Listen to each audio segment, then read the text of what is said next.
In this company, control isn't a policy, it's the air you breathe. The voice came through the ceiling speakers, calm, precise, impossible to ignore, and everyone in the room stood a little straighter without being told to, shoulders tightening, eyes lowering, as if even the act of looking up required permission that hadn't been granted. And at the far end of the polished concrete floor, beneath a row of cold fluorescent lights that hummed just loud enough to be noticed, Marcus Hale stood with his hands loosely at his sides, grease still faintly marking the edges of his fingernails, his jacket worn but clean, his posture steady in a way that didn't ask for attention and didn't avoid it either, just there, grounded, while around him men in pressed uniforms shifted their weight, cleared their throats, adjusted collars that didn't need adjusting, because they had already learned what this place demanded, not skill, not loyalty, but obedience measured in inches and seconds and silence. And then the rules began, not shouted, not rushed, just stated. Like facts no one would question, no speaking unless spoken to, no deviation from assigned protocol, no personal interpretation of instructions. And somewhere near the middle of it all, a faint sound broke the rhythm, the soft click of a pen being set down on a clipboard, small enough to be missed by most, but not by her. Evelyn Cross didn't turn right away. She didn't need to. The shift in the room told her everything. She let the silence stretch, let it settle like weight, then slowly, deliberately, she looked up from the glass tablet in her hand, her gaze moving across the line of new hires with the kind of precision that made people feel measured without a single word spoken, until it stopped on Marcus, not because he stood out, but because he didn't react at all, not to the rules, not to the silence, not even to her attention. And that absence of reaction lingered longer than any mistake ever could. Because in a place built on control, stillness wasn't compliance, it was something else, something harder to name, and she tilted her head just slightly, almost imperceptibly, as if adjusting the angle of a question she hadn't asked yet, while Marcus remained exactly where he was, eyes calm, breathing even, not challenging, not yielding, just present in a way that didn't bend to the room around him. And somewhere behind him, a man shifted too loudly, earning a sharp glance from a supervisor. But Marcus didn't move, didn't look back, didn't fill the silence with apology or explanation. He simply stood there as if the rules had passed through him without settling. And for a brief second, the hum of the lights seemed louder, the air sharper, the system just slightly off balance, though no one else would have known why. And Evelyn closed the tablet with a quiet snap, the sound echoing just enough to pull every eye forward again, every eye except his, because he hadn't looked away in the first place. And that was the moment, small, almost invisible, when something in her perfectly ordered structure hesitated, not broken, not yet, but touched by something it hadn't accounted for, something that didn't resist, didn't rebel, didn't even push back, and somehow, that made it harder to control than anything she had ever designed. The orientation ended without applause, without acknowledgement, just a quiet dismissal that felt more like a command than a conclusion, and one by one the new hires stepped out of the room, as if released from something they could not name, their movements careful, measured, already shaped by the invisible weight of expectation. While Marcus Hale walked at the same pace he had entered, not slower, not faster, his boots making a soft, steady sound against the concrete floor, unhurried in a way that did not challenge the system but did not rush to obey it either. And as the hallway stretched ahead, lined with glass walls and muted reflections, a supervisor intercepted him with a clipboard held too tightly, eyes scanning him as if searching for something out of place. "Hale, Marcus," the man said, voice clipped. "You are assigned to Maintenance Sector C. Shift begins immediately. No deviation, no delays." And Marcus nodded once, not sharp, not submissive, just acknowledgement, then reached for the paper without looking down at it right away, his fingers brushing the edge as if confirming its weight before folding it neatly and placing it into his jacket pocket. A small gesture, almost invisible, but not careless, and the supervisor hesitated for a fraction of a second, expecting a question, a complaint, something to confirm the usual pattern, but nothing came, only that quiet nod, and Marcus moved past him, already orienting himself by the signs along the corridor, not asking for directions, not seeking permission beyond what had been given, just moving forward with a calm that did not echo the tension around him, and deeper into the building. The air changed, cooler, quieter, the hum of machinery replacing the distant echo of voices, and Sector C revealed itself in steel panels, exposed piping, and the faint scent of oil and cleaning solvent, a place most avoided unless required, where the rules were enforced not by presence but by routine. And Marcus set his bag down beside a workbench, unzipping it with deliberate care, each movement precise but unhurried, as if time moved differently for him. And while others rushed to prove efficiency, he seemed to settle into the work as if it had already accepted him, checking a gauge, adjusting a valve, wiping down a surface before beginning, not because it was written, but because it made sense. And across the room, another worker glanced at him, then looked away quickly, unsure what to make of someone who did not mirror the quiet anxiety that filled the space.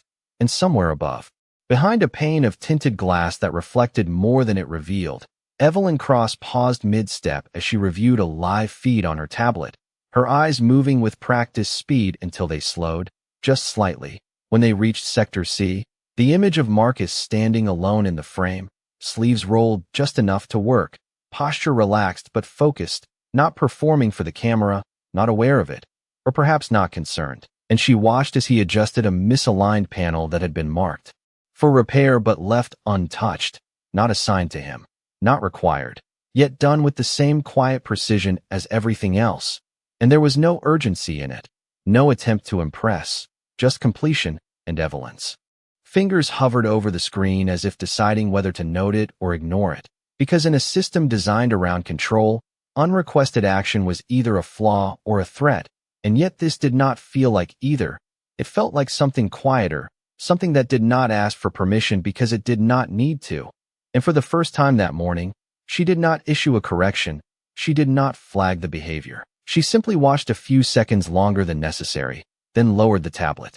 Slowly, the image lingering in her mind not as a violation, but as a question she had not prepared to answer. By mid-afternoon, the rhythm of Sector C had settled into its usual pattern, a quiet loop of assigned tasks completed with careful precision and minimal thought, the kind of work that asked for consistency but discouraged initiative. And yet Marcus Hale moved through it with a presence that felt neither rushed nor mechanical, as if each action was chosen rather than required. His hands steady as he checked a pressure line that had been flagged earlier in the week, the tag still hanging loosely from the valve like a reminder no one had followed through on. And without hesitation he crouched, not hurried, not dramatic, just lowering himself into the work, tightening a fitting that did not resist but had been left imperfect, then wiping the edge clean with a cloth he pulled from his back pocket. The motion simple, almost habitual, and across the room the same worker from earlier watched again, longer this time, his brow furrowing as if trying to understand why someone would do more than what was written without being told, because here effort beyond instruction was often seen as inefficiency, or worse, disruption. And the worker stepped closer, voice low, cautious. "You know that is not on your list, right?" he said, not confrontational, just uncertain. And Marcus glanced up briefly, meeting his eyes with a calm that did not challenge. "It is now done," he replied, his tone even, without pride, without explanation. And that was all. No lecture, no justification, just a statement that ended the conversation before it could begin. And the other man hesitated, then nodded, slowly, as if accepting an answer he did not fully understand, before stepping back into his own routine, while Marcus stood, brushing his hands together once, not to remove dirt, but to reset the moment, and moved on to the next task, as if nothing unusual had happened. But above, behind the same pane of glass, Evelyn Cross had not moved on, her eyes fixed on the live feed, replaying the interaction not for the action itself, but for the absence of something she expected to see. There had been no hesitation, no glance toward authority, no silent calculation of risk, just a decision made in stillness and carried out without resistance or defiance. And she tapped the screen lightly, pulling up the task log, confirming what she already suspected. The repair had not been assigned, not to him, not to anyone in that hour, and her jaw tightened slightly, not in anger, but in focus, because in her system every action was supposed to trace back to a command, a rule, a line of authority that explained its existence. And yet this did not. It stood alone, complete and unaccounted for. And she exhaled slowly, setting the tablet down on the console beside her, her reflection faint in the glass as she watched him move again, steady, consistent, unaffected by the attention he did not know he held. And for a moment she considered flagging the deviation, issuing a correction that would realign him with the structure she had built. But her hand did not move, because something in the simplicity of that moment resisted categorization. It was not rebellion, not inefficiency, not even kindness in the way her system defined it. It was something quieter, something that existed outside the need for permission, and that absence of need unsettled her more than any violation ever had, because control relied on reaction, on fear, on the expectation that every action would bend toward it. And Marcus had done none of that. He had simply acted, and in doing so, he had created a space, small but undeniable, where her rules did not reach. And as the feed continued to play, Evelyn found herself watching not for mistakes, but for understanding, her gaze narrowing slightly, as if the answer might appear if she looked long enough. But the screen offered nothing more than a man doing his work, quietly, completely, and without asking for anything in return. The next morning arrived without announcement, the building already awake in its quiet, controlled rhythm, and by the time Marcus Hale stepped into Sector C, the system had already adjusted itself around him, though no one had said it out loud. No memo had been sent, no rule had changed, and yet the air carried something different, a subtle awareness that followed him not with suspicion, but with observation. And he moved as he had the day before, setting his bag down in the same place, rolling his sleeves just enough to work, his motions steady, deliberate, untouched by the invisible shift that seemed to ripple through the space. And across the floor, a digital panel flickered, a new task assignment appearing in bold text, marked urgent, marked priority, and assigned directly to him, even though it sat outside the normal rotation. A calibration sequence in a restricted subsector that required strict adherence to timing protocols, the kind of assignment designed to test not skill, but obedience. And Marcus stepped closer, reading the instructions once, his eyes moving across each line without pause. Then he nodded slightly, as if confirming something to himself rather than to the system, and began, his hands moving with quiet precision as he adjusted the first dial, checked the readings, aligned the sequence exactly as written, not skipping, not altering. Following each step with the same calm attention he gave everything else, and for a moment, it looked like compliance, like the system working exactly as intended. But then, halfway through the sequence, he paused, not abruptly, not uncertain, just still, his eyes resting on a secondary gauge that had not been included in the instructions, its needle slightly off-center, not enough to trigger an alert, not enough to demand attention, but enough to matter if someone was paying close enough attention.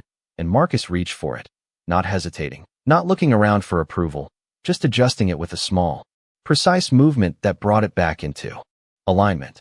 Then he continued the sequence as if nothing had changed, completing the final steps exactly as instructed, the system registering full compliance, no errors, no delays. And across the floor, the supervisor from the previous day watched from a distance, his expression tightening as he reviewed the log, noticing the extra adjustment, the unassigned action, and he stepped forward quickly, his voice controlled but edged with something sharper. "That was not part of your instructions," he said, stopping just short of Marcus. And for a brief second the room seemed to hold its breath, waiting for the familiar pattern, the apology, the correction, the submission that would restore balance. But Marcus simply looked at him, not defensive, not dismissive, just present. "It needed to be done," he replied, his tone even, without emphasis, and the supervisor frowned, caught between enforcing the rule and acknowledging the result, because the system showed no fault, no deviation in outcome, only completion, and that left no clear path for correction. And above them, behind the glass, Evelyn Cross watched the exchange in silence, her eyes fixed not on the supervisor, not on the system logs, but on Marcus, on the way he stood without tension, without the subtle signs of resistance she had learned to read in others. And something in that stillness unsettled her again, because it did not fit the structure she had built. It did not react to pressure, did not bend under scrutiny. It simply remained, consistent, unaffected, and she leaned slightly closer to the screen, as if proximity might reveal what distance could not. But there was nothing more to see. No hidden gesture, no unspoken defiance. Just a man who had followed the rules and gone beyond them without asking, without waiting, and in doing so, had exposed a quiet flaw in the system itself, not through force, not through resistance, but through something far more difficult to contain, the simple act of doing what was right without needing to be told. The supervisor did not respond right away, and that silence stretched just long enough to make the moment uncomfortable for everyone except Marcus, who had already turned back to his station as if the conversation had ended the second it no longer served a purpose, his hands returning to the tools with the same steady rhythm. While the supervisor stood there, clipboard held a little tighter than before, eyes shifting between the completed task and the man who had completed it, searching for a fault that would justify correction, but finding none that the system would recognize. And that absence lingered like a question he could not answer. So he stepped back, not conceding, but not pressing further either, his authority momentarily paused by something that did not openly challenge it yet refused to fully submit. And across the room, the quiet resumed, though not in the same way.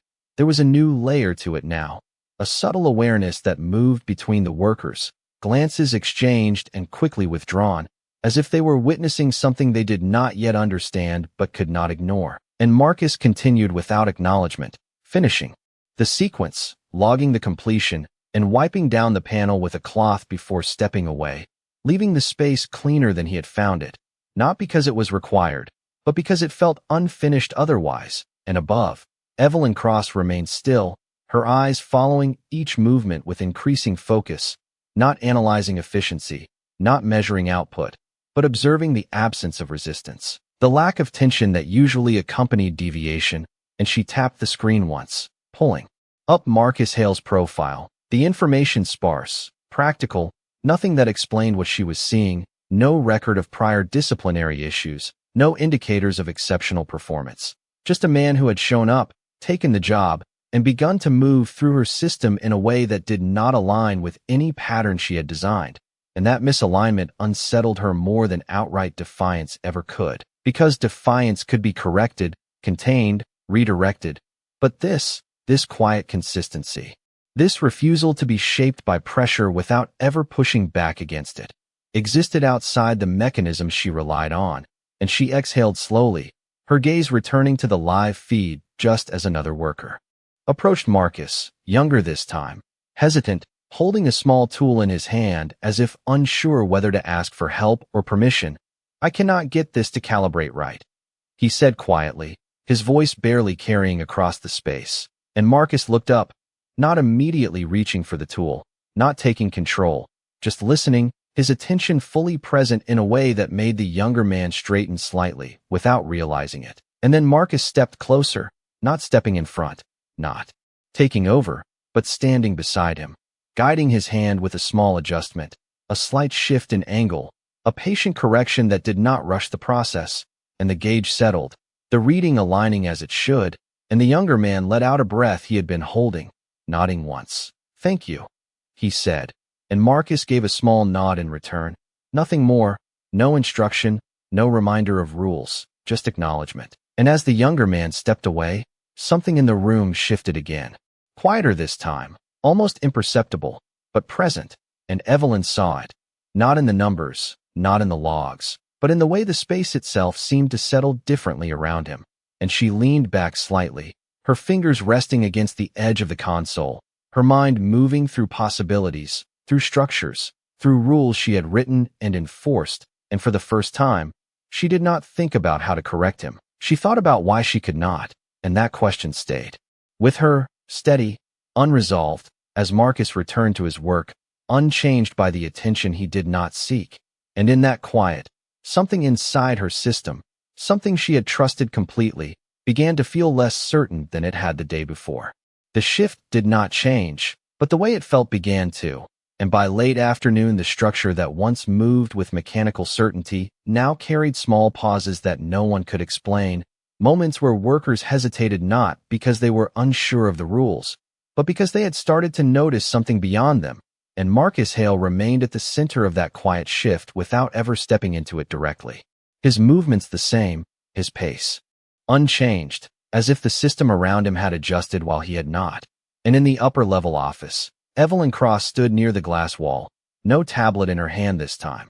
Just watching through the pane that separated observation from participation, her reflection faint beside the image of the floor below.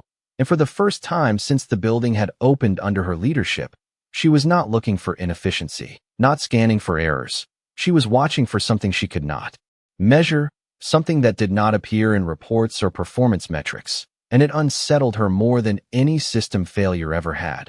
Because failure could be corrected, rebuilt, controlled. But this quiet deviation without resistance, offered no clear point of intervention. And her gaze followed Marcus as he moved toward the far end of the sector, where a small storage unit had been left partially open, its contents disorganized from a rushed inventory earlier that week, a detail beneath the priority threshold, one of many things the system allowed to remain imperfect as long as output remained stable. And Marcus stopped there, not immediately stepping in, just observing for a moment, his eyes scanning the shelves, the misplaced tools, the imbalance in what should have been ordered. And then he stepped forward, not logging a request, not calling for reassignment, just beginning to straighten the space with the same steady intention he applied to everything else. Each item returned to its place, each surface cleared, not hurried, not exaggerated, just completed as if disorder itself was something worth correcting. And across the room, the younger worker from earlier noticed, watching with a quiet curiosity before slowly mirroring the motion at his own station, adjusting a loose cable, aligning his tools with more care than before, and one by one, without instruction, without announcement, small corrections began to ripple through the space, not because they were required, but because they had been seen. And Evelyn's eyes narrowed slightly as she took in the pattern, not in the system, but in the people, the subtle way behavior shifted without command, without pressure, and she felt something unfamiliar settle in her chest, not resistance, not frustration, but a quiet realization that did not come with immediate answers, because this was not control, not the kind she had built. This was influence without force, change without directive, and it did not belong to her. And that absence of ownership was something she had never had to face before. And as Marcus stepped back from the storage unit, wiping his hands once, his gaze moving briefly across the room before returning to his work, unaware of the effect that had already begun to spread, Evelyn remained still, her hand resting lightly against the glass, her thoughts moving slower now, more deliberate, as if the certainty she had once relied on was being replaced by something quieter, something she could not command. And for the first time, she did not think about how to contain it. She wondered what it meant if she did not. The pattern continued into the evening, not louder, not faster, but deeper, settling into the space in a way that could not be reversed by a single command. And Marcus Hale moved through it without claiming it, without even acknowledging it, his focus remaining on the work in front of him as if nothing had changed. And yet everything around him had, though no one spoke about it. No one pointed to it directly. It existed in the small things, the way tools were returned to their place without being told, the way conversations softened instead of tightening under pressure, the way pauses began to feel intentional instead of uncertain. And Evelyn Cross stood in the same position behind the glass, her posture unchanged, but her stillness now carried a different weight, no longer the stillness of control, but of observation that had begun to question itself. And her eyes followed Marcus as he moved toward a corner of the sector rarely used, where an older machine sat quiet, its panel dim, marked for inspection but pushed down the priority list for weeks. Not broken, just inefficient, the kind of imperfection her system tolerated as long as it did not interfere with output. And Marcus stopped in front of it, not immediately reaching out, just standing there for a moment as if listening to something others had learned to ignore. And then he opened the panel slowly, the hinges making a soft sound that echoed slightly in the otherwise controlled quiet. And he studied the interior, his expression calm, thoughtful, not searching for a problem to report, but understanding what was already there.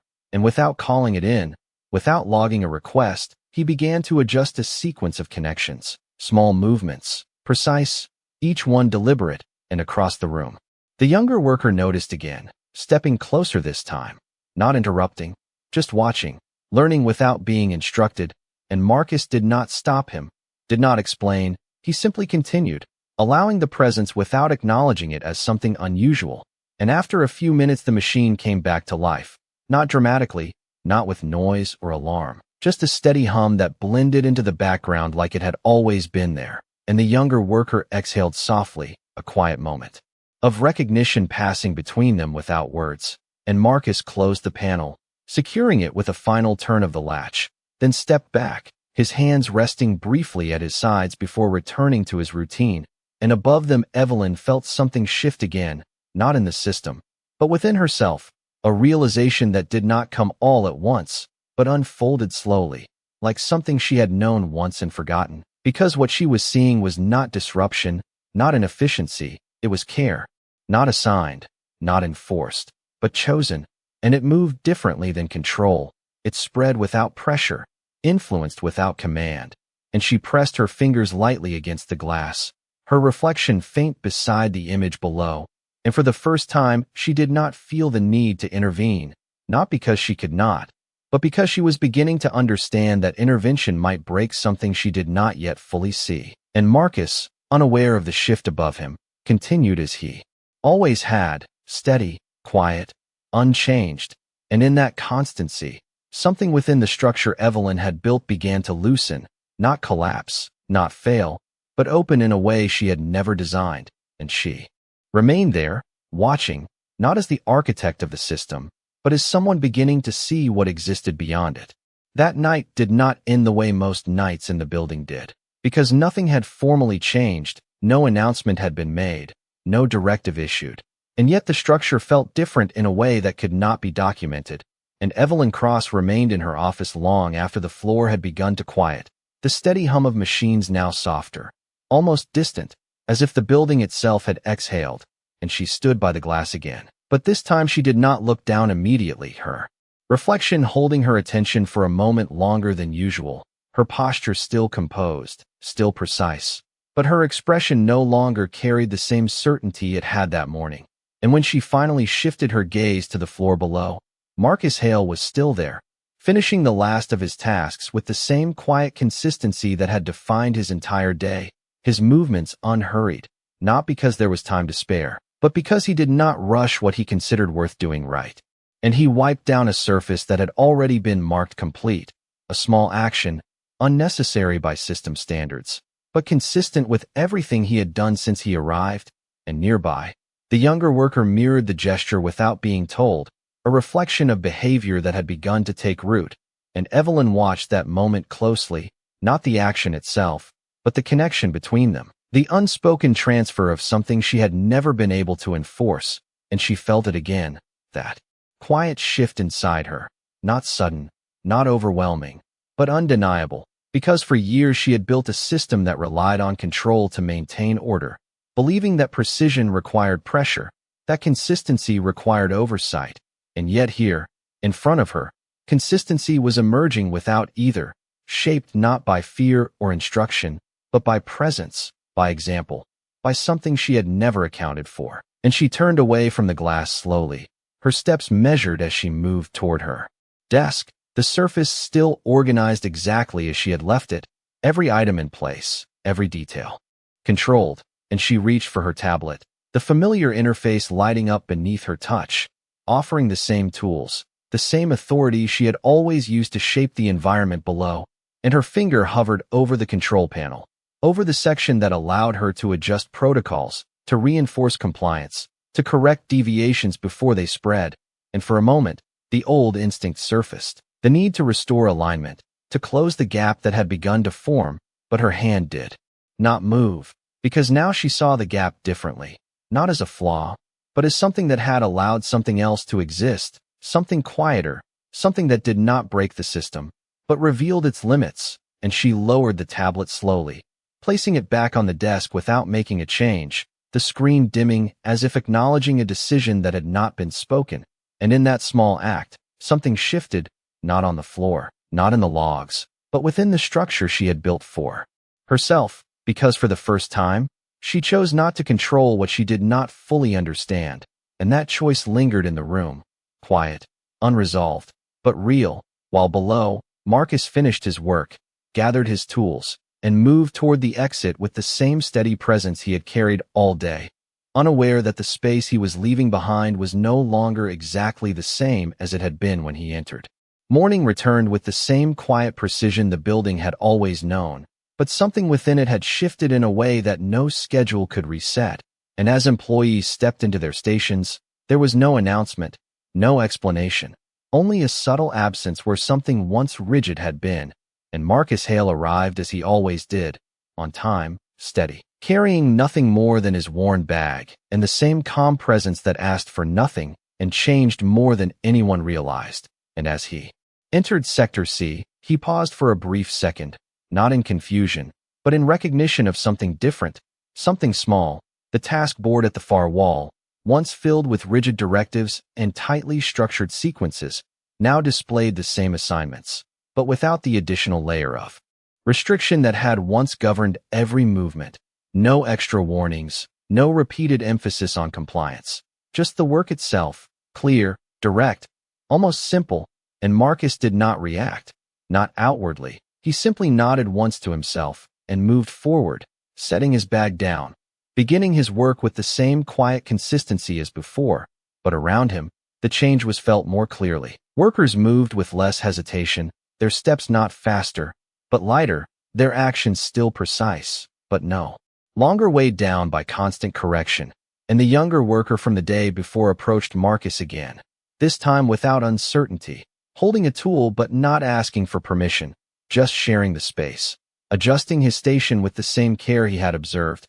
And Marcus glanced at him briefly, a small acknowledgement passing between them before both returned to their tasks, no words needed. And above them, Evelyn Cross stood behind the glass once more, but her posture had changed in a way only she could feel. The tension that once held her shoulders firm now eased slightly, not relaxed, but no longer rigid, and her hands rested at her sides instead of gripping a tablet, because this morning, she had made a decision before the building woke. A decision that did not require approval, did not follow a protocol, and would not appear in any official record. She had removed a layer of control from the system. Not all of it, not enough to disrupt function, but enough to create space. And now she watched what that space would become, her eyes scanning the floor not for deviation, but for response. And what she saw was not chaos, not inefficiency, but something steadier, something more human. A rhythm that held itself without being forced, and at the center of it, Marcus continued as he always had, unchanged by the adjustment, unaffected by the shift, because he had never depended on the rules to define how he worked, and that was what she finally understood. He had not broken her system. He had never tried to. He had simply existed outside the part of it that needed control to function, and in doing so, he had shown her something she had not built into the design, something she had not measured or planned for. And she stepped back from the glass slowly, her reflection clearer now, her expression quieter, more certain in a different way, not because she had regained control, but because she had chosen to release part of it. And down below, Marcus finished adjusting a panel, wiping his hands once before moving on, his actions unchanged, his presence steady. And as the morning light filtered through the high windows, settling across the floor in long, quiet lines, the building moved forward, not with less structure, but with something more within it, something that could not be written into rules, something that did not need to be enforced. And in that space, small and steady, the system did not collapse. It evolved, not because it was told to, but because someone within it had shown that it could. And Marcus never raised his voice, never